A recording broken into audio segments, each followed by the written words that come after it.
Rather let me die. I'm that fool. 지금은 엘리야 때처럼 주 말씀이 선포되고 또 주의 종 모세의 때와 같이 언약이 성취되네. 비록 전쟁과 기근과 핍박 환난 날이 다가와도 우리는 광야에 외치는 소리 주의 길을 예비하라. 돌아주니 구름 타시고 나팔 때에 다시 오시네. 모두 외치세 은혜의 해니 시온에서 구원이나. 지금은 엘리야 때처럼 주 말씀이 선포되고 또 주의 종 모세의 때와 같이 언약이 성취되네. 비록 전쟁과 기근과 핍박 환난 날이 다가와도 우리는 광야에 외치는 소리 주의 길을 예비하라. 돌아주니 구름 타시고 나팔 불 때에 다시 오시네. 모두 외치세 이미 은혜의 해니 시온에서 구원이 임하라. 돌아주니 구름 타시고 나팔 불 때에 다시 오시네. 모두 외치세 이미 은혜의 해니 시온에서 구원이 임하라. 에스겔의 환상처럼 에스겔의 환상처럼 마른 뼈가 살아나며 또 주의 종 다윗의 때와 같이 예배가 회복되네. 추수할 때가 이르러 들판이 휘어졌네. 우리는 추수하리 뿐이여 주 말씀을 선포하리. 돌아주니 구름 타시고 나팔 불 때 다시 오시네. 모두 외치세 은혜의 해니 시온에서 구원이 임하라. 돌아주니 구름 타시고 나팔 불 때에 다시 오시네. 모두 외치세 은혜의 해니 시온에서 구원이 임하네. 주 같은 분 없네. 주 같은 분은 없네. 주 같은 분은 없네. 주 같은 분은 없네. 주 같은 분은 없네. 주 같은 분은 없네. 주 같은 분은 없네. 주 같은 분은 없네. 주 같은 분 없네. 주 같은 분은 없네. 주 같은 분은 없네. 주 같은 분은 없네. 주 같은 분 없네. 주 같은 분은 없네. 주 같은 분은 없네. 주 같은 분은 없네. 주 같은 분은 없네. 돌아주니 구름 타시고 나팔 불 때에 다시 오시네. 모두 외치세 은혜의 해니 시온에서 구원이 임하라. 돌아주니 구름 타시고 나팔 불 때에 다시 오시네. 모두 외치세 은혜의 해니 시온에서 구원이 임하라. 시온에서 구원이 임하네. 아멘. 우리 주님 다시 오실 것입니다. 아멘.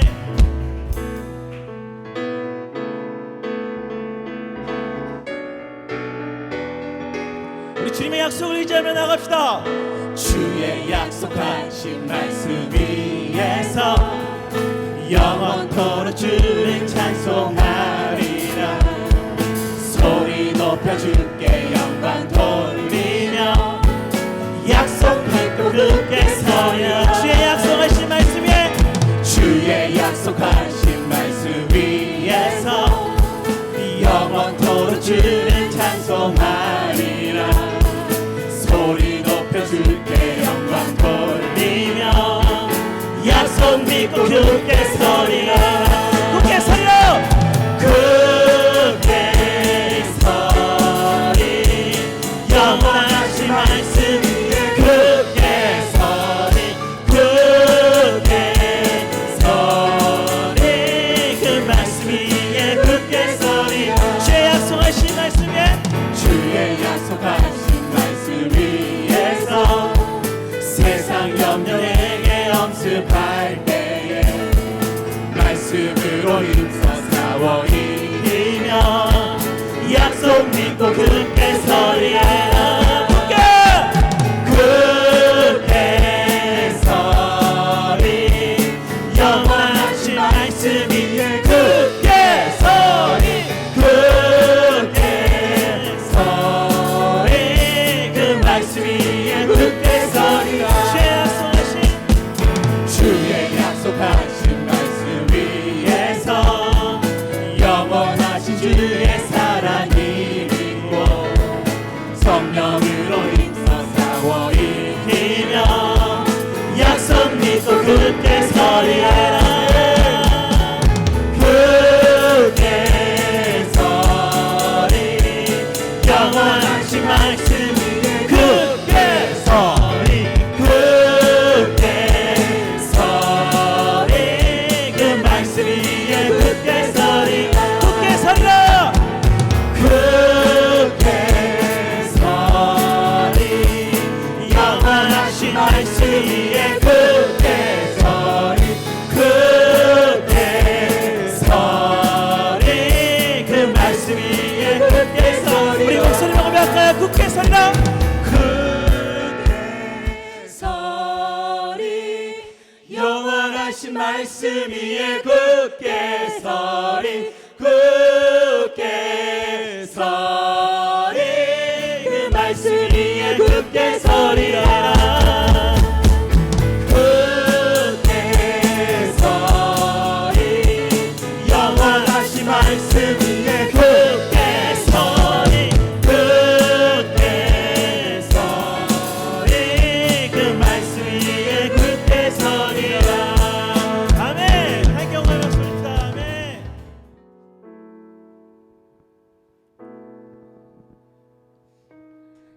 모습 이대로 사랑하시네 연약함 그대로 사랑하시네 나의 모든 발걸음 주가 하시나니 날 인도하소서 내 모습 이대로 사랑하시네 연약함 그대로 사랑하시네 나의 모든 발걸음 주가 하시나니 날 인도하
주와 함께 동행하느니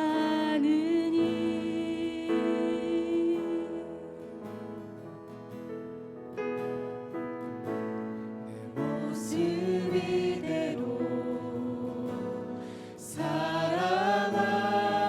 사랑하시네 연약한 그대로 사랑하시네 나의 모든 발걸음 주가 하시나니 날 인도하소서 내 모습 이대로 사랑하시네 연약한 그대로 사랑하시네 나의 모든 발걸음 주가 하시나니 날 인도하소서 주의 날개 아래 거하는 것 주의 임재 안에 거하는 것 나의 가장 큰 소망 나의 가장 큰 은혜 주와 함께 동행하느니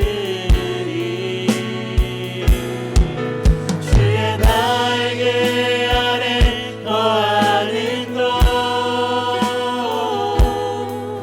주의 임재 안에 거하는 것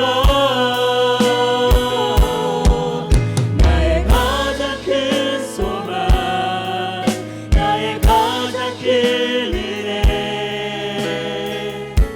주와 함께 동행하느니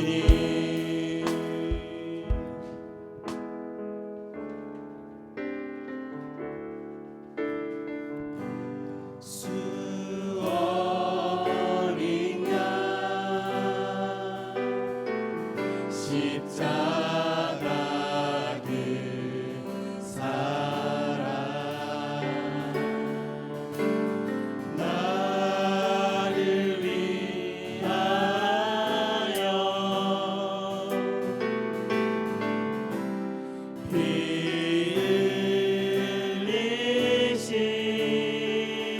흘리신 예수 어린 양 십자가 그 사랑 나를 위하여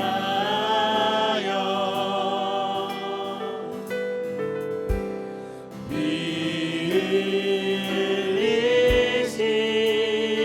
흘리신 십자가 지신 그 사랑 나 따라갑니다 십자가 앞에 나가 나의 삶을 드리네 우리 손을 고백할까요? 예수 어린 양 예수 어린 양 십자가 그 사랑 나를 위하여 나를 위하여 피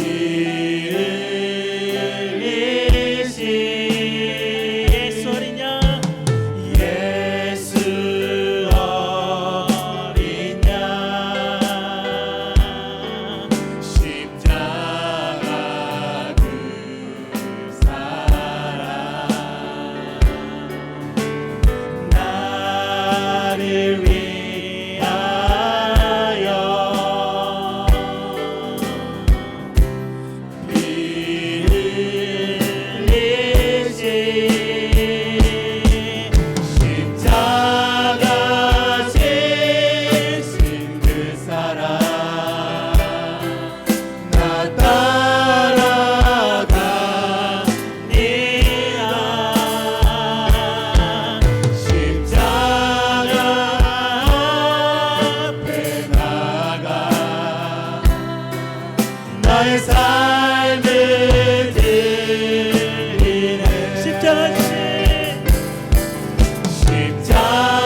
지치지 않도록 말씀과 기도로 힘을 주시고 주일을 맞아 하나님께 예배드릴 수 있도록 인도해 주심을 감사드립니다.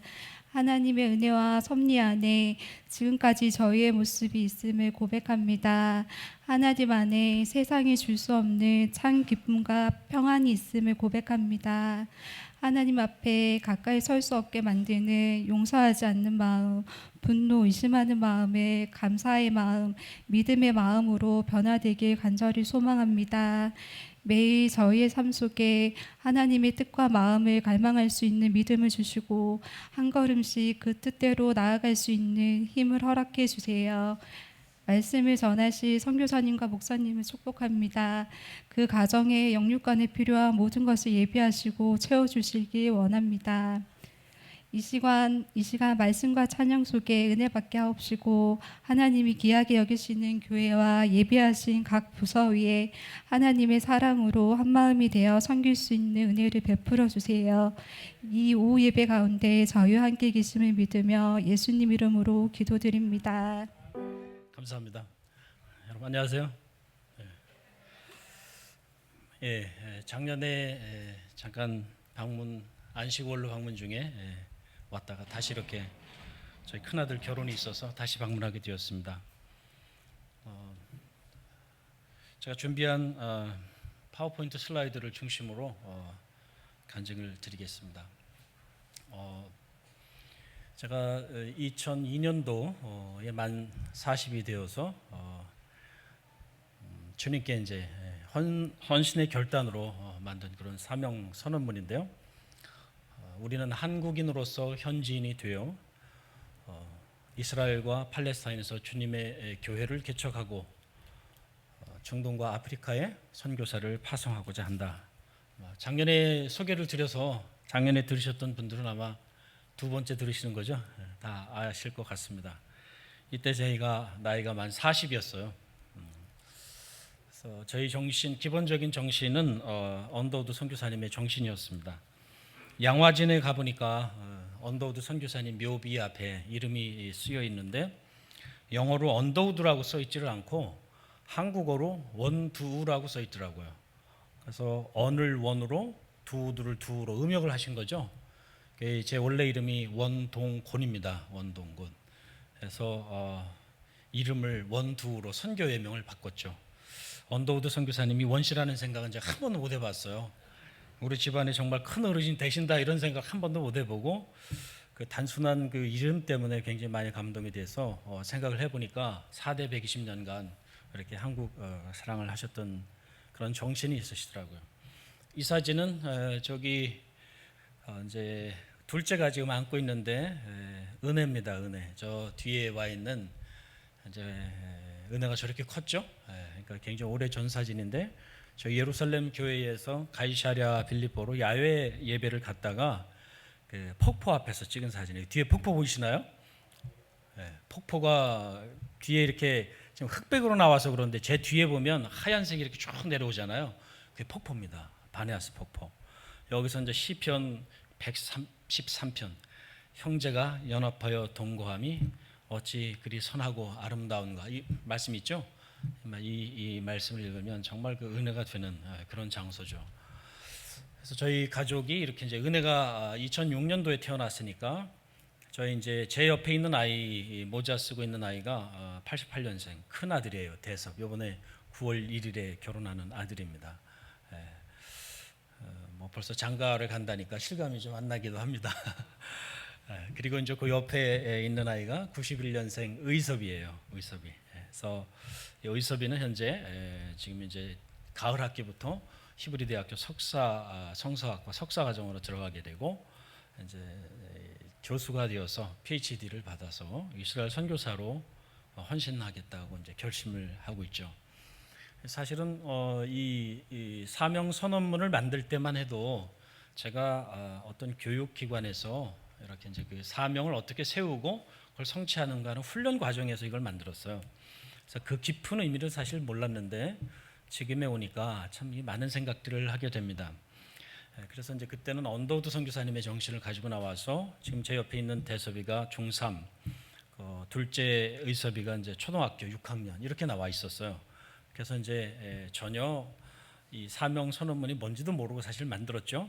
첫 번째로 사명을 하나님이 주셨다라고 확신하게 된 것은 2008년 2월 24일 제가 이제 한국 선교사로서 최초로 그 목사 비자, 종교 비자를 받았어요. 아마 그 비자에 대해서 잘 이렇게 애로사항이 겪어보지 않으셨죠? 예. 그래서 아마 잘 모르실 텐데 외국 생활에서 제일 중요한 게 비자예요. 이스라엘은 참 비자가 어려운 나라 중에 하나입니다.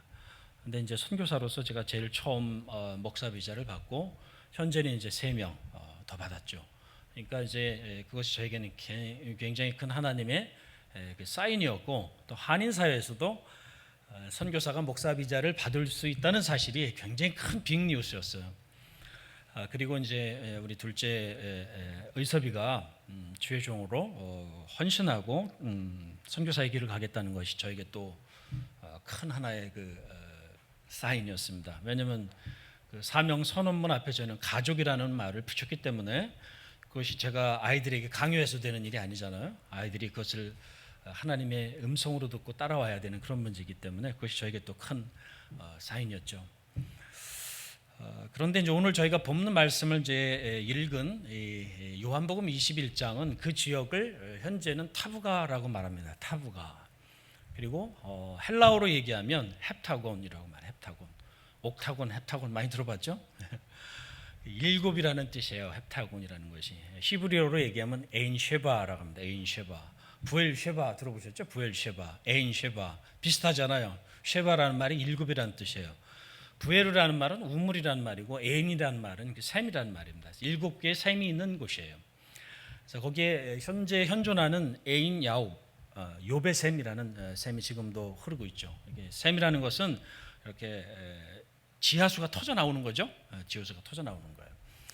그래서 거기에서 오병이어의 기적이 있었고 또 지금 요한복음 21장을 배경으로 부활 후죠. 부활 후에 제자들을 부르셔서 이제 그 아침 장면이 이렇습니다. 거기는 항구가 이렇게 있었어요.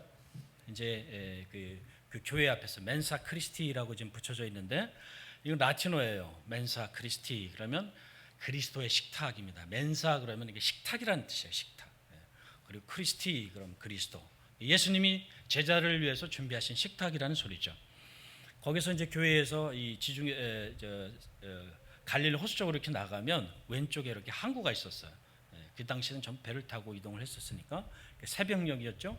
밤에는 보통 고기를 잡지 않습니다. 왜냐하면 그물을 던지면 그물에 낮에는 고기를 잡지 않습니다. 왜냐하면 그 빛이 반사하면 고기가 그물을 볼 수 있기 때문에 보통 밤에 이제 고기를 잡죠. 새벽녘이었죠. 예수님이 이렇게 부르십니다. 거리가 100m가 채 안 되는 거리였어요. 제가 여기서 100m 그러면 대충 여러분 이 거리 측정이 되시죠? 100m가 조금 안 되는 거리에서 예수님이 육성으로 해안에서 제자들에게 물어봅니다.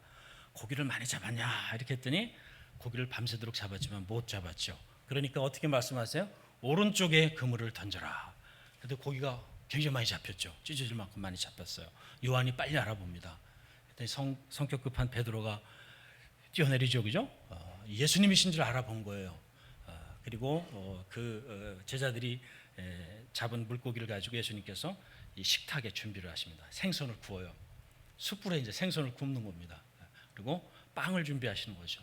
우리는 떡을 먹지만 빵을 먹습니다. 여기는 빵을 준비해서 제자들에게 이제 식탁을 나누시는 건데 지금 이 장면은 예수님이 부활하신 후입니다. 부활하신 후.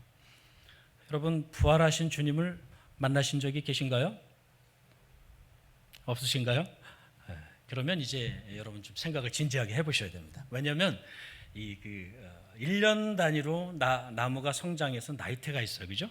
나이테가 있는데 석순, 동굴에 자라는 석순은 1년 단위로 성장하지 않고 자기가 성장선이 멈추고 내부나 외부의 환경에 의해서 성장이 멈추고 다시 성장이 왔을 때 나이테가 생긴다고 해요. 우리는 10년 단위로 혹은 20년 단위로 12년 단위로 어떤 그런 성장 환경이 생기게 되어 있겠죠. 그건 개인도 마찬가지고 한 가정도 마찬가지고 교회 공동체도 마찬가지인 것 같아요. 이 예수님의 제자들이 내가 나를 누구라 하느냐 이렇게 말했을 때 베드로가 주는 그리스도시요 살아계신 하나님의 아들입니다. 이 고백 후에 이 예수님과 예수님의 제자들이 예루살렘으로 오죠. 제가 이렇게 추정을 해보니까 장막절쯤에 있었고요. 속죄일을 시작으로 해서 장막절쯤에 있었고 예수님의 6월절에 돌아오셨으니까 아주 긴 여행이었어요. 한 6개월 정도 되는 마지막 여행이었습니다. 그 노상에서 예수님께서 제자들을 많이 꾸지람하시죠. 꾸지람 맞는 장면들이 몇 가지 나오는데 제가 작년에 아마 그걸 간증을 드렸어요. 첫째는 영적인 일을 하지 못하는 것 책망하십니다. 귀신 들린 어린 아이를 쫓아내지 못했을 때 책망하시는 거죠. 선교사 혹은 목사님은 다른 일을 하는 것이 아니라 영적인 일을 해야 되는 거죠. 영적인 일. 여러분 선교사 목사만 영적인 일을 해야 됩니까? 여러분도 영적인 일을 해야 됩니까? 여러분도 영적인 일을 하셔야 되죠? 우리 영적인 일 그러면 귀신을 쫓아내고 병을 치유하는 것만 영적인 일이라고 생각하는데 물론 이것도 중요합니다. 왜냐하면 사탄의 권세에 묶여있는 자들을 풀어내야 되니까 이게 제일 중요하죠. 그러나 다른 일을 아무리 많이 해도 영적인 일을 하지 않으면 그건 크리스찬이 아니고 목사가 아니고 선교사가 아니고 교회 공동체가 아닌 거죠.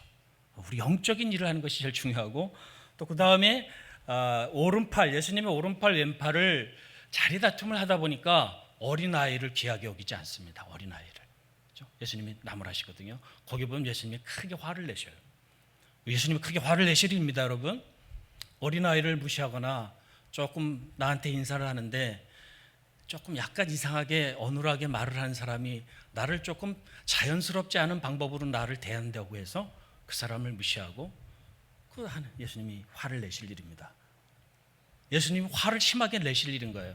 이것이 굉장히 중요하죠. 그리고 세 번째는 예수님이 이제 처음으로 묵으실 만한 그 자리를 준비하러 갔죠. 아마도 베시안이라고 추정을 성서학자들은 하고 있는데 거기 예수님의 무리라고 그래서 배척을 합니다. 그랬을 때 야고보와 요한이 뭐라고 얘기를 하냐면 하늘에서 불이 내려서 마을을 태워버리라고 그러잖아요. 예수님께서 책망하십니다. 이 사람이 선교사가 복음을 전하는 일은 항상 환영받지 않습니다.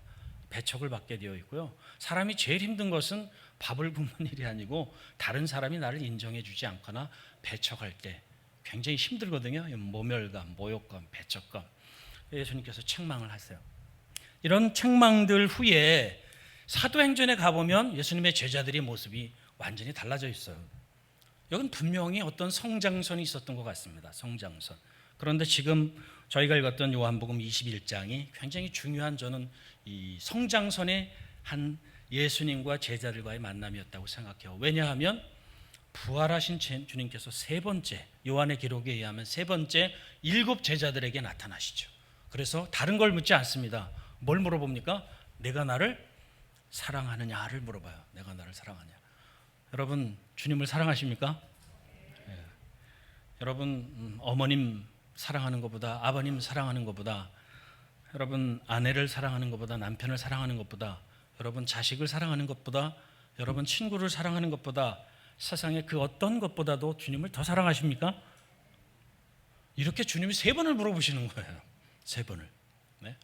3번을 확인해서 물어보십니다. 굉장히 중요합니다.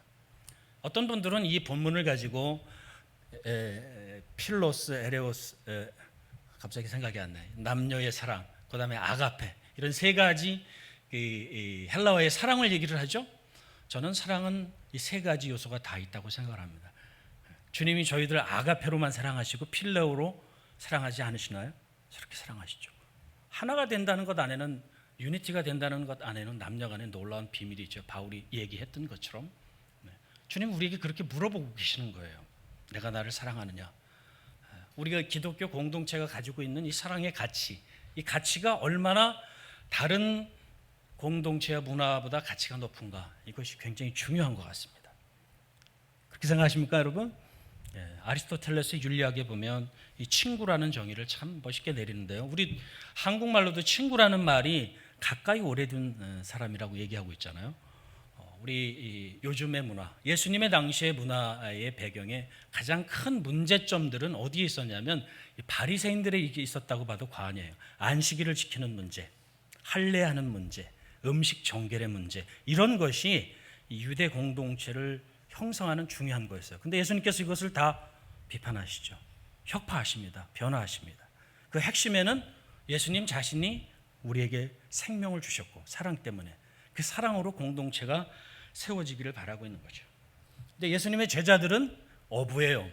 그런데 다윗의 시편 23편을 시작으로 해서 에레미야 23장, 에스겔 34장, 또 마태복음 18장, 저희가 오늘 읽지는 않았지만 누가복음 15장 배경으로, 또 지금 요한복음 17장, 뒤로 가면 베드로 전서 5장, 이런 데는 양의 개념, 양과 목자의 개념이 있어요. 우리에게는 양이 익숙지가 않죠. 제가 이스라엘 가보니까 소가 일을 하지 않고 말이 일을 하더라고요. 말이. 소가 이렇게 쟁기를 갈잖아요. 말이 쟁기를 갈아요. 그리고 이스라엘에서 제일 귀한 음식은 양고기예요. 양고기. 그래서 양이 굉장히 중요합니다. 그래서 오늘 이 배경 안에 나와 있는 내 양을 먹이라, 여기에는 사실 굉장히 큰 그런 의미가 있습니다. 그래서 예수님의 제자들이 아까 제가 말씀드린 것처럼 가이사랴 빌립보에서 예수님이 돌아가시기 위해서 골고다로 가는 그 여정에서 책망받던 이런 모습에서 사도행전에 나와 있는 그런 모습으로 바뀌기까지 거기에 어떤 성장선이 있는데, 저는 오늘 요한복음 21장에서 그 의미를 한번 찾아보고 제 고백을 드리기를 원하는 거죠. 자, 여러분의 조금 더 이해를 돕기 위해서 사도행전 7장 23절, 히브리서 11장 말씀을 잠깐 보겠습니다. 이 스테판의 설교인데요, 나이가 40이 되매 모세 얘기를 하는 거예요. 그 형제 이스라엘 자손을 돌아볼 생각이 나더니, 좀 해석이 전혀 다르죠. 40이 되었을 때 어떤 일이 있었습니까? 이 애굽 관리들이, 애굽 군인들이 히브리 노예들을 핍박하는 걸 보고 이 모세가 죽이게 되죠, 애굽 군인들을. 그런데 이것을 지금 스테판은 어떻게 이해하고 있습니까? 이스라엘 사람들을 돌아볼 생각을 했다라는 거죠. 그다음에 히브리서 11장에 보면 믿음으로 모세는 장성하여 바로의 공주의 아들이라 칭함을 거절하고, 25절 우리가 다 함께 한번 읽어볼까요? 시작. 도리어 하나님의 백성과 함께 고난받기를 잠시 죄악의 낙을 누리는 것보다 더 좋아하고, 그리스도를 위하여 받는 능욕을 애굽의 모든 보화보다 더 큰 재물로 여겼으니 이는 상주심을 바라봅니다. 그 왕궁의 화려한 생활을 저버리고 이 이스라엘 노예들과 함께 고난받는 것을 좋아했다는 거죠. 제가 가지고 있었던 그 사명 선언문에 대한 생각을 완전히 이렇게 다르게 하는 그 중요한 말씀이었습니다. 이 기독교 공동체, 가정이 어떤 겁니까? 가정이 소위 말하는 그 출세한 아이들을 길러내는 것이 가정이 아니죠. 가정은 사랑의 공동체예요. 그죠? 자식을 길러내는 겁니다. 이것은 목사의 가정이든 선교사의 가정이든 일반 가정이든 똑같아요. 우리가 서울대학교 나와서 삼성에 근무하는 엘리트를 배출하는 것이 가정이 아니죠. 가정은 사랑이 있어야 되는 거예요. 그러면 교회는 선교가 목적입니까? 이것은 똑같은 겁니다. 교회가 선교가 목적이면 서울대학교 나와서 삼성에 취직하는 아이를 만들기 위한 것과 똑같은 거예요. 교회는 사랑의 공동체인 거죠. 사랑의 공동체인 거예요. 제 말이 맞나요? 선교가 누가복음 15장을 배경으로 이야기하면 잃어버린 양 한 마리, 99마리가 한 마리를 찾는 그 심정, 거긴 뒤에 잔치가 벌어지죠. 한 여인이 한 드라크마를 찾아요. 그리고 또 잔치를 벌입니다. 아버지가 잃어버린 둘째 아들이 돌아왔을 때 잔치를 벌이는 거, 이것이 선교인 거죠. 이것이 선교인 거예요. 나가서 이 무슬림과 이방 세력과 막 칼을 들고 싸우는 이런 전투, 영적 전투이기도 하죠. 그러나 여기에는 한 잃어버린 영혼을 주님의 심령으로 구해내서 거기에 큰 잔치를 벌이는 거, 이것이 교회고 이것이 선교인 것이죠. 제가 이해하는 선교는 그렇습니다. 그 전에 전반부에는 제가 조금 더 목적지향적이었던 것 같아요. 목적지향적이었어요. 사명을 성취하기 위해서 이 경주마처럼 앞만 보고 달려가는, 그러다 보니까 이 약간의 강박관념, 우리는 선교사니까 선교사처럼 살아야 된다. 그래서 와이프도 좀 닥달을 하고 아이들도 닥달을 하고 우리는 선교사처럼 살아야 된다. 뭐 목사님도 그러실 것 같아요. 다소간은 대부분 다 이게 직업병입니다. 일종의 직업병. 우리는 다르게 살아야 된다라는. 그럼 뭐 이건 맞죠. 이게 틀리지 않습니다. 그러나 바리새인처럼 살면 안 되는 거죠. 바리새인처럼, 그렇죠? 바리새인들처럼 살면 안 되는 거예요. 바리새인들은 사두개인들하고 달랐습니다. 사두개인들하고 달라서 이 구전 율법도 구전 정신도 인정을 하고 부활도 인정을 하고, 그리고 이 사두개인은 외세 세력과 좀 결탁을 했잖아요. 근데 이 바리새인은 외세와 배척을 했어. 이게 굉장히 거룩한 삶을 추구를 한 거죠. 그러나 이 예수님께서 바리새인들을 굉장히 많이 나무라시죠. 책망하시죠. 경문을 넓게 하고 지칫을 길게 하고 시장에서 많은 사람들에게 인사받기를 좋아하고 잔치 상석에 앉기를 좋아하고, 그러나 전혀 소경을 인도하는 이런 삶인 것을, 바리새인과 같은 삶을 사는 것, 그것이 자칫하면 그렇게 될 수 있는 거예요. 어떤 면에서 내가 이 바리새인이라는 그 자부심, 목사라는 자부심, 선교사라는 자부심, 기독교 공동체라는 자부심, 여기에는 반드시 그런 위험에 빠질 요소가 있습니다. 무엇이 제일 중요한가? 하나님의 사랑, 하나님의 은혜, 이것을 내가 얼마나 깊이 느끼고 그 사랑을 가지고 살아가느냐, 이것이 우리에게 없다면 우리는 다른 공동체와 다르지 않아요. 여러분 동의하시나요? 네. 제가 이 양에 대한 얘기를 조금 더 하겠습니다. 이제 이 사진은 아마 맞습니다. 그 길보아 산에서 찍었던 예루살렘 교회 성도들입니다. 길보아 산 여러분 아시죠? 사울과 요나단이 전사한 곳이에요. 마지막 블레셋과 싸우면서 야외 예배 때 사진입니다. 이것은 우리 베들레헴에 있는 교회 사진입니다. 이제 금요일 날 저희가 예배하고 있죠. 예수님이 탄생하신 베들레헴에서 그렇게 멀지가 않습니다. 우리 조금 이제 보통 한국 주일학교보다 조금 길게 해요. 좀 이렇게 강하게 합니다. 강하게 해요. 이거는 이제 광야에 있는 베두인들이에요. 광야에서 이제 베두인들이 살거든요.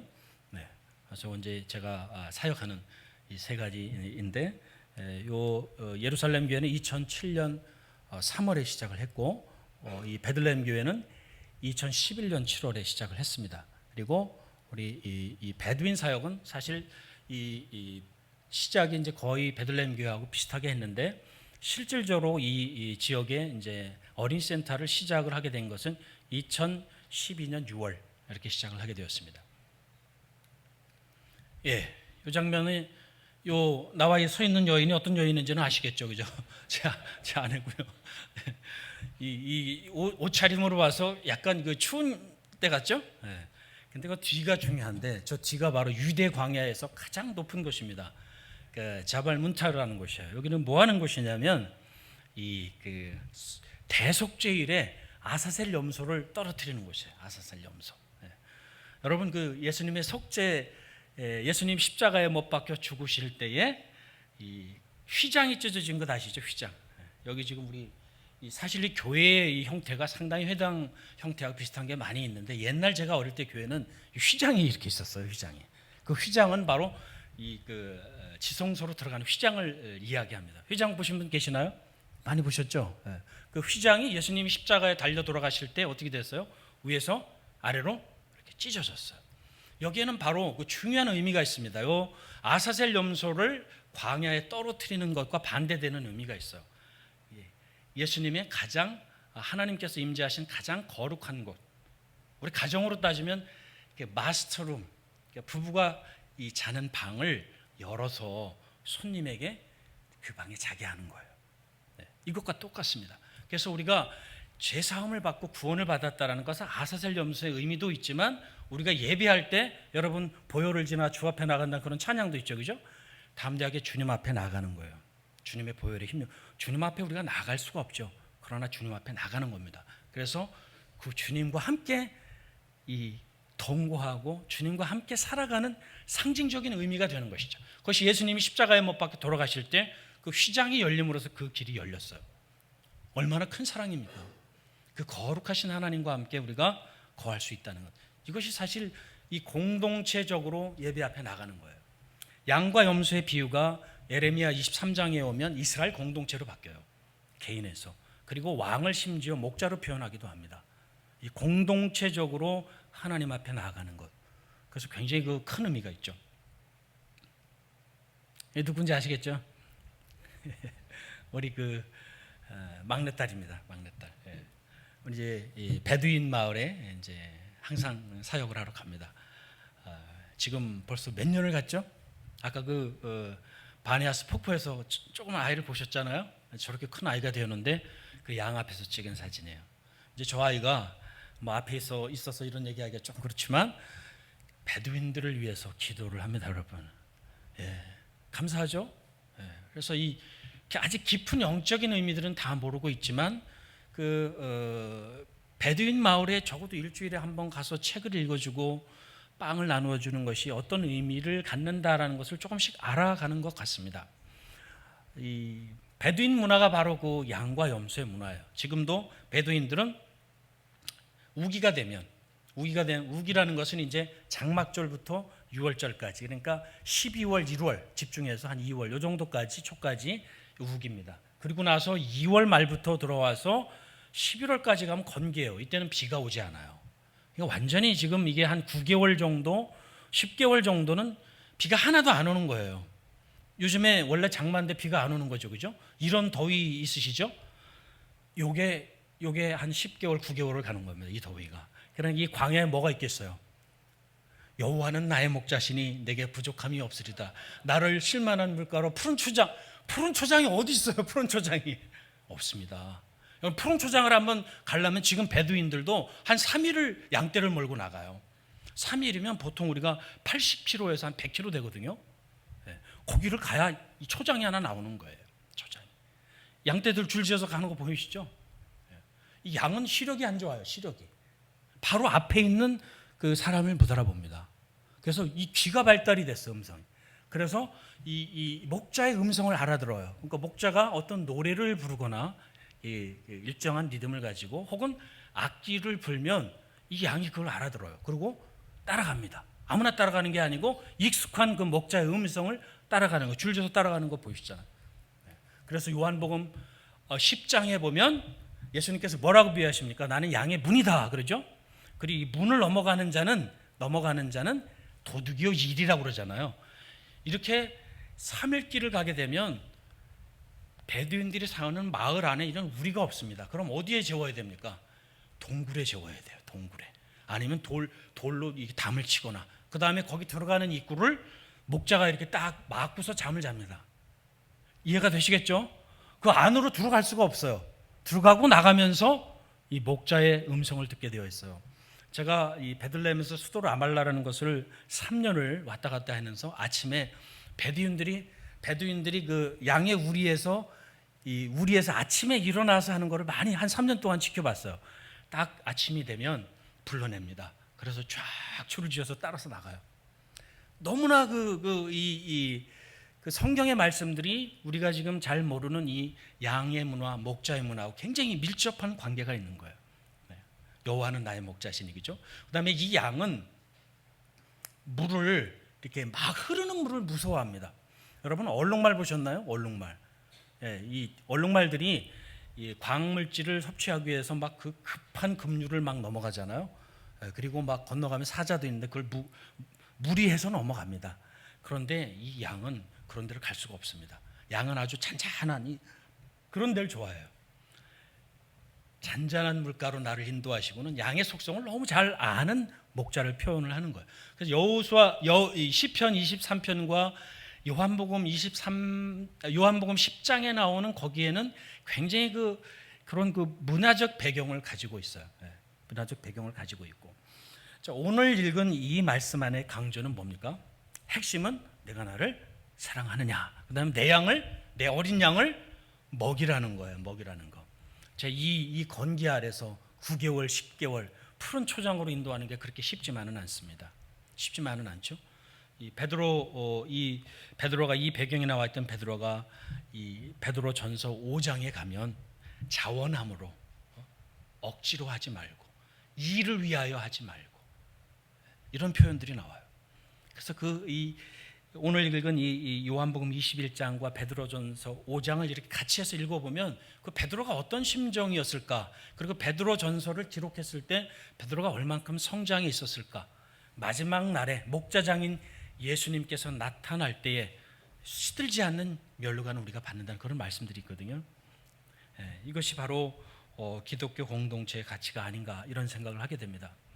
여러분, 그리스도의 사랑을 깊이 생각하는 방법 중에 어떤 것이 가장 좋을까요? 여러분들이 주님과 이렇게 개인적인 추억이 많아야 됩니다. 개인적인 추억이 많아야 돼요. 제가 어머니를 생각하는 것은 어머니가 저를 기른 어머니를 생각하는 게 사랑의 추억이 있기 때문에 그래요. 여러분, 예루살렘을 향하여서 예수님께서 우셨는데 여러분, 이 포항을 향해서 눈물이 납니까? 제가 예루살렘을 향해서 베들레헴에서 잘 눈물이 안 나더라고요. 그런데 거기에 있는 사람들을 생각하면 눈물이 납니다. 제가 목회하면서 돌아가신 분들이 좀 계시거든요. 또 그분들한테 굉장히 미안한 마음, 보고 싶은 마음, 이런 거 생각하면 기도하다 보면 눈물이 나더라고요. 그래서 한 도시 자체를 가지고는 우리가 울기가 쉽지가 않습니다. 그러나 그 함께했던 시간들, 내가 지금 56년을 주님과 함께 걸어오면서 주님 나를 인도해 주시던 그 흔적들을 생각하면 여러분 눈물이 나죠.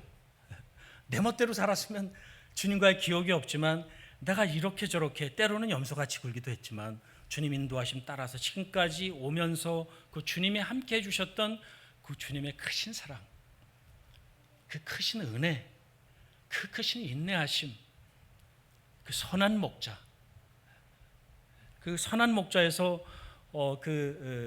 예수님께서 잃어버린 양을 목에 걸고, 그죠?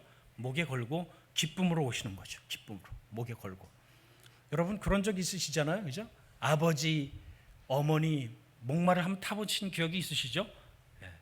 그 목에 얹혀서 주님 앞에, 주님의 목에 얹혀서 내가 주님 앞에 돌아올 때 그 순간들, 기억들 생각하면 눈물이 안 날 수가 없죠. 바로 이것이 교회 공동체라고 생각이 됩니다. 이 사진은 이 베들레헴 교회의 그 이제 고등부 대학생들이에요. 고등부 대학생들. 일부 중학생들도 있습니다. 대부분 고등학생, 대학생들이에요.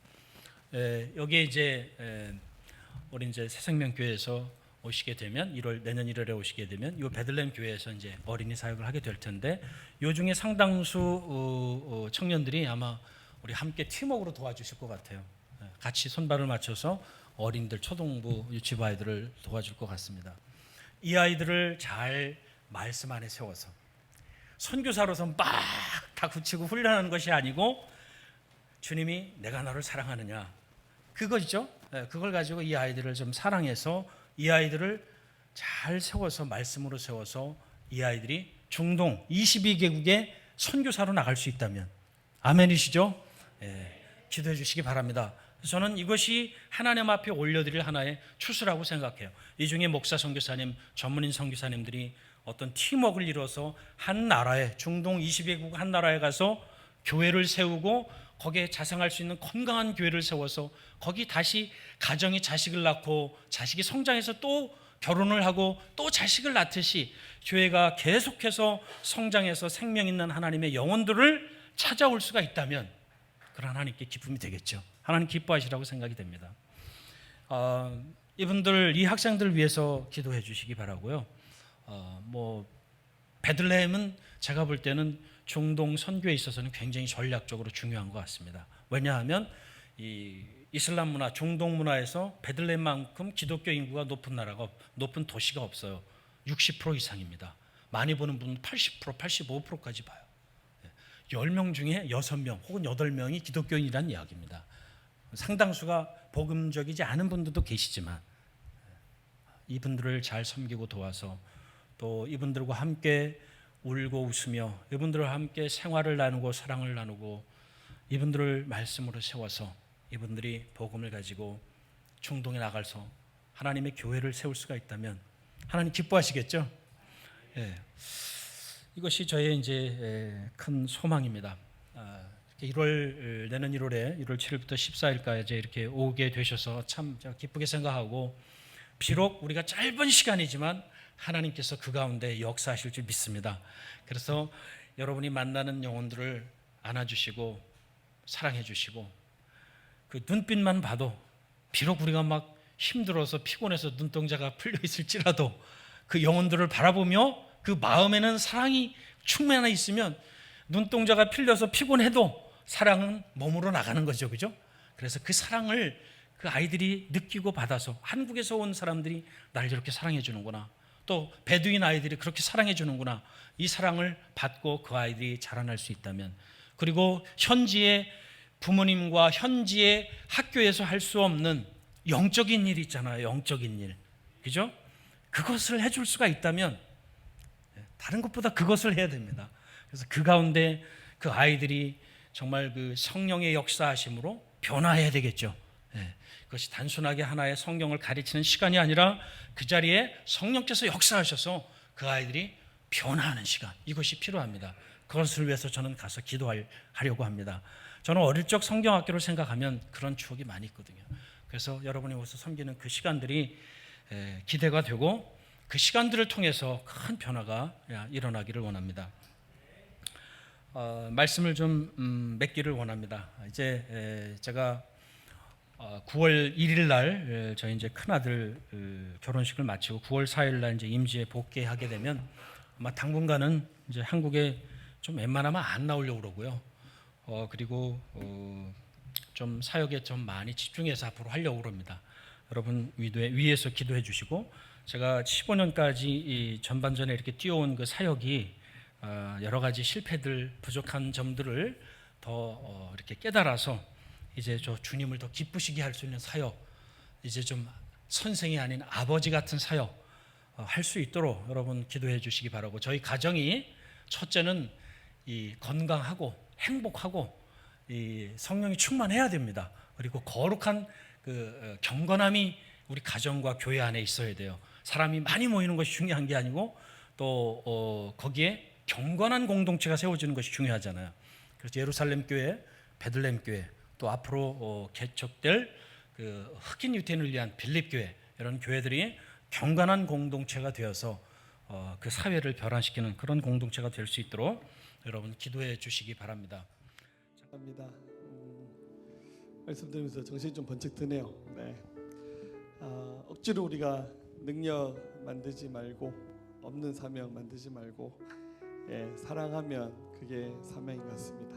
사랑이 능력입니다. 아멘. 우리 자리에서 일어나겠습니다. 우리 고백했으면 좋겠습니다. 주님 사랑하고, 또 우리에게 맡기신 영혼 사랑하고, 또 부담으로 주신 민족을 섬기는 것, 이것이 우리 교회와 우리 모두가 앞으로 가는 믿음의 길이 되었으면 좋겠습니다. 우리 함께 고백하겠습니다. 나 주님의 길을 가리라. 나 주님의 길을 가리라.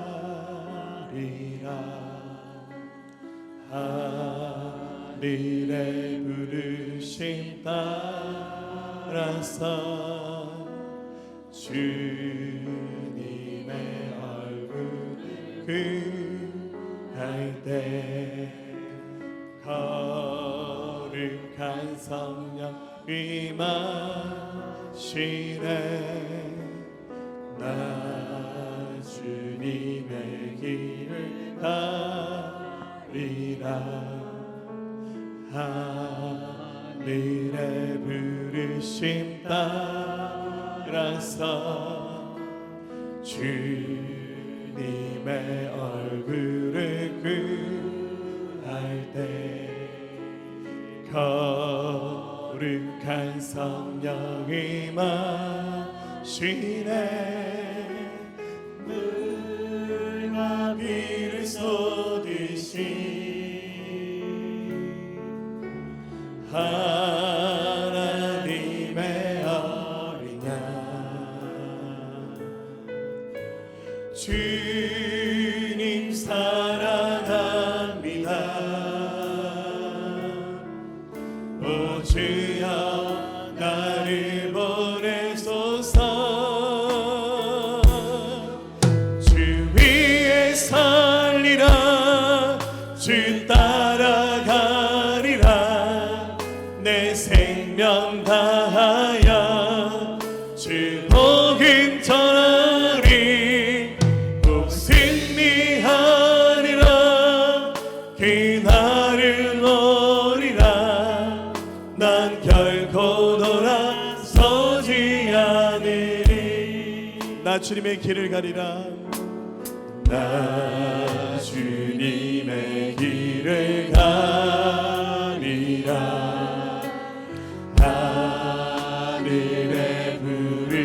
주님 따라서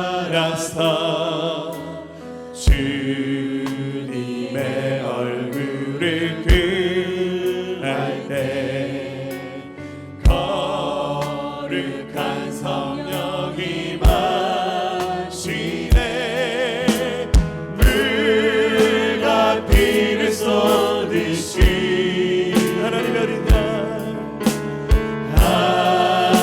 하나님의 어린 양 주님 사랑합니다 주님 사랑합니다 오 주여 나를 보내소서 주의 살리라 주 위에 살리라 주 따라가리라 내 생명 다하여 주 복음 전하리 곧 승리하리라 그날을 노리라 난 결코 돌아서지 않으리 물과 피를 쏟으시 하나님의 어린 양 주님 사랑합니다 주님 사랑합니다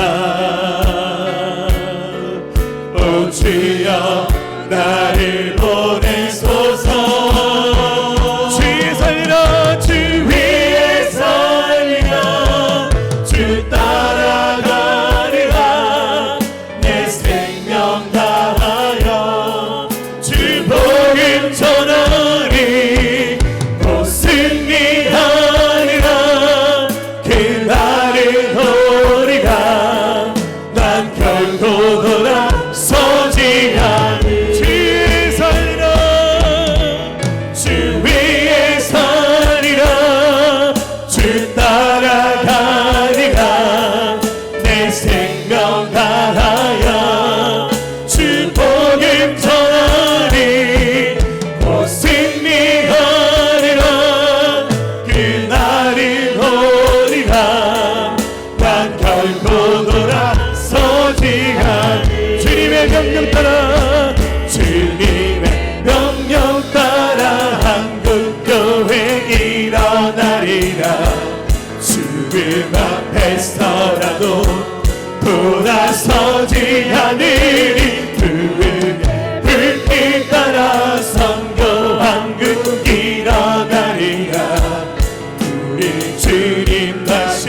오실 때까지 주님의 명령 따라 한국교회 일어나리라 죽음 앞에서라도 돌아서지 않으리 불길 따라 선교 한국 일어나리라 자 우리 손을 들고 밀갑시다 우리 주님 다시 오실 때까지 주님의 명령 따라 교회 일어나리라 죽음 앞에서라도 돌아서지 않으리 불길 따라 세계 교회 일어나리라 우리 주님 다시 오실 때까지 모진 고난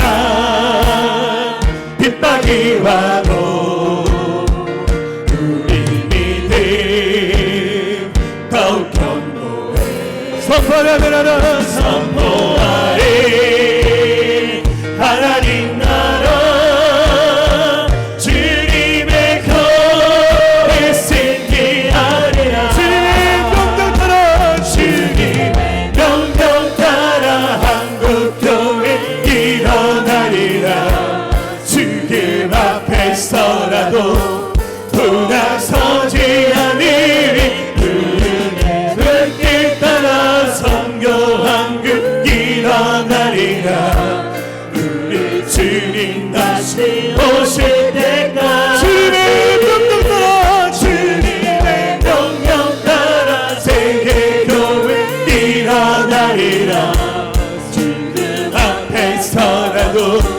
돌아서지 않으리.